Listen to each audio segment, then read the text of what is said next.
Punta tayo pag wala ka sa alas 3 sa kanito.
Diba dito na nga lang sa labas?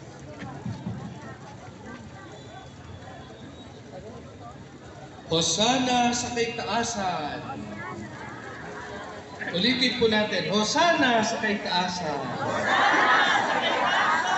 Pinupuri namin ang dumarating sa ngalan ng Panginoon.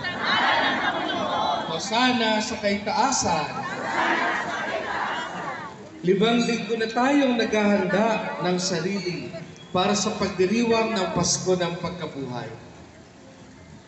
Sinikap nating unawain at tuparin ang ating pananagutan sa Diyos at kapwa-tao. Kaisa ng buong simbahan, sinisimulan natin ngayon ang mga mahal na araw. Sa araw na ito'y matagumpay na pumasok si Kristo sa kanyang lungsod upang tuparin ang kanyang gawain bilang Mesiyas, ang magpakasakit, mamatay, at muling mabuhay para sa ating kaligtasan. Taimtim nating sariwain sa alaala ang kanyang pag-aalay ng sarili para sa kapwa. Sundan din natin siya ng may buhay na pananampalataya. Ngayon mga kapatid, tahimik ating babasbasan ang inyong mga palaspas.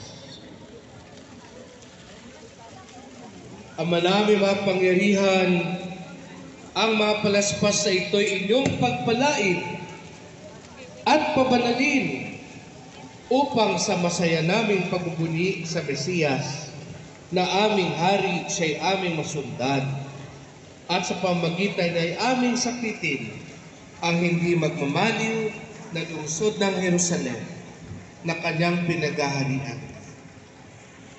Bilang pagtanggap sa pagbabasbas